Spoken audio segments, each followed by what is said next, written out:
My name is Asante Massawa, and I'm the founder of Nubiamancy Entertainment Incorporated, which is a film production company here in Toronto. I was born in Jamaica, in Montego Bay, and I came to Canada when I was 10 years old in 1992.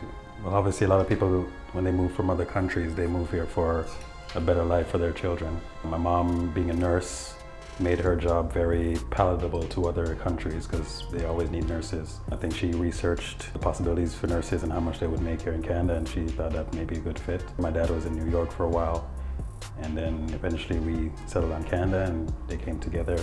And my dad was also escaping an affair that he had in Jamaica. But when I came to Canada, I had no dreams and ambitions. I was a kid, so I was just focused on being a kid and learning a new culture, being in a new school, going to a new church, and seeing snow for the first time. You know, being in high school, I went from being very much a rebel, you know, getting arrested, joining gangs, all that kind of stuff, then becoming a minister later on after I went through that phase and being very religious, to becoming an atheist. And now I practice African spirituality, and I try to incorporate that in my film. So it's been like a natural progression. Well, my lowest point was between 2010 to 2013. I used to own a lawn care business, and I started it in Winnipeg. There was a time where my machine was out of commission because I was self-employed, and it was my only source of income at the time. It broke down on me, and because I couldn't work, I had to start doing a lot of odd jobs to compensate, and I wasn't making as much as I could have made, and so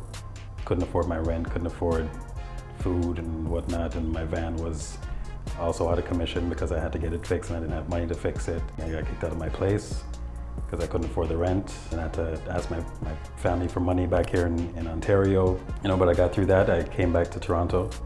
I sold my business, and then 2 years later I decided to pursue film. But I had to go through that to really wake me up and say, okay, well, this is obviously not for you. Nubiamancy is definitely my biggest undertaking. It all started with starting a page on Facebook to start promoting the Black Panther film in the same year that I went broke doing my lawn care. You know, I had a lot of free time because I wasn't working. That was the year that they announced that they were making the film, and a lot of us got really excited. Me starting that page and posting a lot about Black Panther and seeing that futuristic content set on an African continent caused me to search for more of that kind of imagery that didn't have to do with Black Panther. And when I found more of that imagery, that's when I started the Nubiamancy page.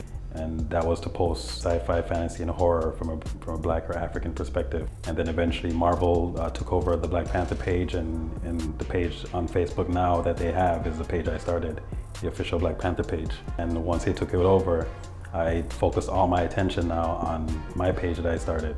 And that grew and it grew and it grew. At the time, I didn't know that I could incorporate my page and film at the same time. A lot of my followers would comment on the images that I would post, these Afrofuturistic images. They would ask me, like, is this from a film? Is this from an anime? Is this from like a cartoon? And I would say, no, it's just some artist in Romania painted this image of this Black woman with a spear. You know, people would say, well, you should turn that into a film.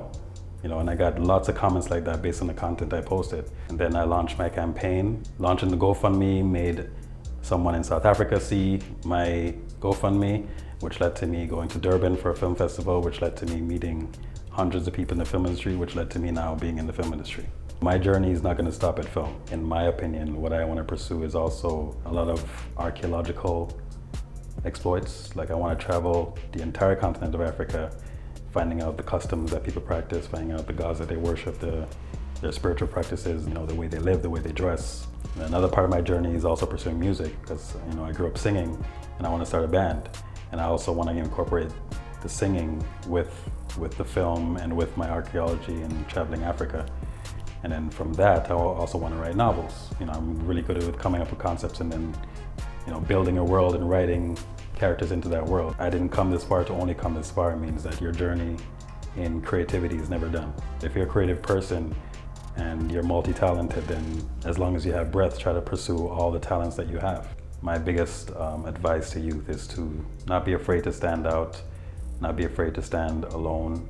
It may be hard at first not having any friends or people to support you and being bullied because you're different.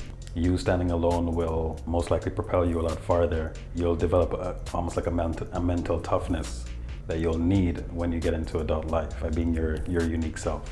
As a child, as a teenager, it's hard to envision that at that age because you want acceptance. You don't need to to join people to lead you a certain way. Just follow what's here and you'll be okay.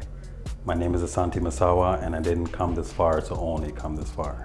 Didn't come this far to only come this far.